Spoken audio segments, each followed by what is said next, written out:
অনেক সময়ই জোর করে ধর্মান্তরণের অভিযোগ ওঠে। তবে এবার যে তথ্য সামনে আসছে তা আপনাকে রীতিমতো চমকে দেবে। অনলাইন গেমের ফাঁদে হিন্দু তরুণ তরুণীদের মগজ ধোলাই করে ধর্মান্তরণের অভিযোগ উঠল। অভিযোগ, দীর্ঘদিন ধরে আগ্রায় এই চক্র চালাচ্ছিল আব্দুল রহমান নামে এক ব্যক্তি। ঘটনার তদন্তে নেমে 14 জনকে গ্রেপ্তার করেছে পুলিশ। অপরাধ চক্রের তদন্তে পাকিস্তানের যোগও পেয়েছেন তদন্তকারীরা। শুধু তাই নয়, এই চক্র চালাতে কানাডা, ইংল্যান্ড, ফিলিপিন্স সহ মধ্যপ্রাচ্যের মুসলিম দেশগুলি এই সিন্ডিকেটকে অর্থের যোগান দিত বলেও জানা যাচ্ছে। জানা গেছে, গত সপ্তাহে আগ্রা থেকে নিখোঁজ হয়ে যান 2 হিন্দু তরুণী। সেই মামলার তদন্তে নেমে তাদের সোশ্যাল মিডিয়ায় চাঞ্চল্যকর তথ্য হাতে পায় পুলিশ। সেই সূত্র ধরেই সামনে আসে ধর্মান্তরণ চক্র। বিভিন্ন জায়গায় তল্লাশি অভিযান চালিয়ে গ্রেপ্তার করা হয় অন্তত 14 জনকে। এই চক্রের সঙ্গে ভারতের নিষিদ্ধ সংগঠন পিএফআই ও পাকিস্তানের আইএসআই এর যোগ পাওয়া গিয়েছে। গ্রেপ্তার করা হয়েছে এই ঘটনার মূল চক্রী আব্দুল রহমানের 2 ছেলেকে। তার বাড়ি থেকে এক যুবতীকে উদ্ধার করা হয়েছে। ওই যুবতী জানান, তাকে জোর করে ধর্মান্তর করে বিয়ে দেওয়া হয়েছিল। আগ্রার পুলিশ কমিশনার দীপক কুমার বলেন, অনলাইনে গেম খেলার ছলে তরুণ তরুণীদের সঙ্গে আলাপ জমাতো ধর্মান্তরণ গ্যাংয়ের সদস্যরা। তারপরে চলতো মগজ ধোলাই। পাকিস্তানের হ্যান্ডলাররাও ডার্ক ওয়েবের মাধ্যমে এই মগজ ধোলাইয়ে যোগ দিত। এখানেই শেষ নয়, এই চক্রের সঙ্গে পাকিস্তানের তানভীর আহমেদ ও সাহিল নামের 2 হ্যান্ডলারের যোগসূত্রও খুঁজে পেয়েছে পুলিশ। ধর্মান্তরণ চক্র চালাতে রীতিমতো স্লিপার সেল গঠন করা হয়েছিল বলে জানা গেছে। কাশ্মীরের একদল মহিলা জুম লিঙ্কের মাধ্যমে এই হিন্দু মেয়েদের ইসলামের পাঠ দিত। শেখানো হতো নামাজের পদ্ধতিও। শুনুন কি বলছেন আগ্রার পুলিশ কমিশনার दीपक कुमार।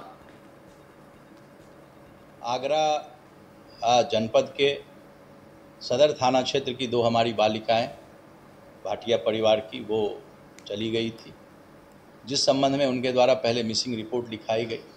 तत्पश्चात उसमें मुकदमा धारा 87, 111(3), 111(4) ये बीएनएस की धाराएं और 3/5 उत्तर प्रदेश विधि विरुद्ध धर्म संपरिवर्तन प्रतिषेध अधिनियम के तहत मुकदमा कायम किया गया। और उसके बाद इस मुकदमे को, चूँकि इसकी गंभीरता को देखते हुए, इस मुकदमे को साइबर क्राइम में ट्रांसफ़र किया गया, जिसकी विवेचना वर्तमान में साइबर क्राइम थाना की इंस्पेक्टर रीता यादव के द्वारा की जा रही है।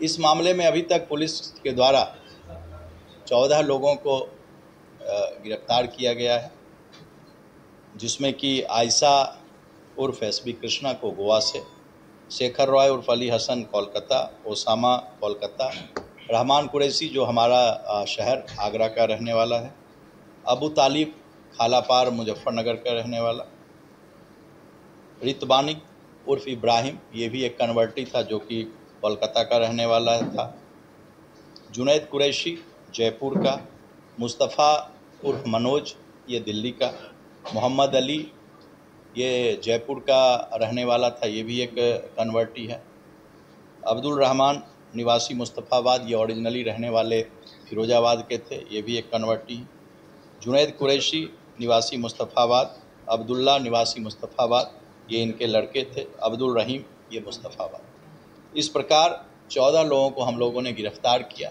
इन 14 लोगों में 11 लोगों को पुलिस ने 10 दिन के लिए पीसीआर पर सस्टेन इंट्रोगेशन के लिए, इनके पास जो डॉक्यूमेंट्स मिले, इलेक्ट्रॉनिक डिवाइसेस मिली, उसके बारे में जानकारी के लिए, और डिफरेंट जगह पर, चूँकि ये लोग रहने वाले थे, जैसा कि मैंने आपको बताया कि पश्चिम भारत में गोवा से लेकर पूर्वी भारत में कोलकाता तक के इनके तार थे, तो उसके लिए इन लोगों को 10 दिन का हम लोगों के द्वारा police custody remand sustain interrogation के लिए इनका लिया गया।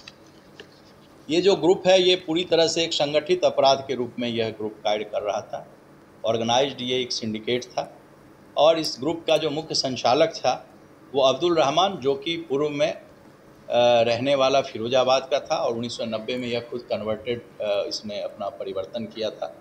वो आज के समय में इसका मुख्य संगठनकर्ता था। इसके अलावा गोवा की जो हमारी महिला है एसबी कृष्णा उर्फ आयशा, ये गोवा से इसको लीड करती थी, और इसमें इसमें जो भी यंग जो लड़के और लड़कियां जिनको कि इन्होंने धर्म परिवर्तन के लिए प्रेरित किया और उनको धर्म के उसमें परिवर्तित किया, ये सभी यंग लड़के थे।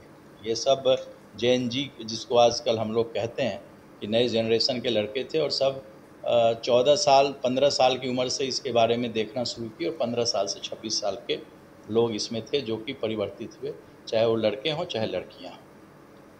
अब्दुल रहमान के बारे में मैंने बताया कि ये 1990 में फिरोजाबाद का रहने वाला था।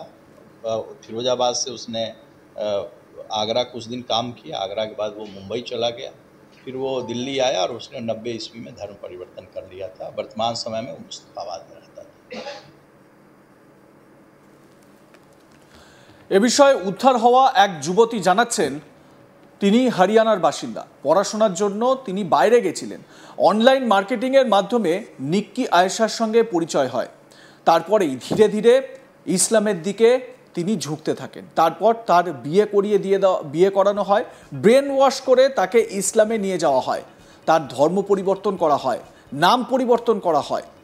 উদ্ধার হওয়া ওই যুবতী কি বলছেন, তার সঙ্গে কি ঘটেছিল শুনুন তার মুখেই।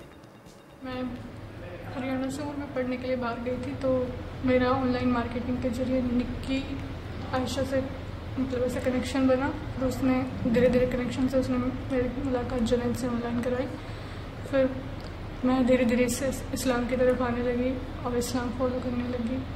फिर मेरा निकाह करवा दिया गया यूपी में ले जाके, और वहाँ उस निकाह का मेरे पास कोई डॉक्यूमेंटेड ऐसा प्रूफ नहीं है।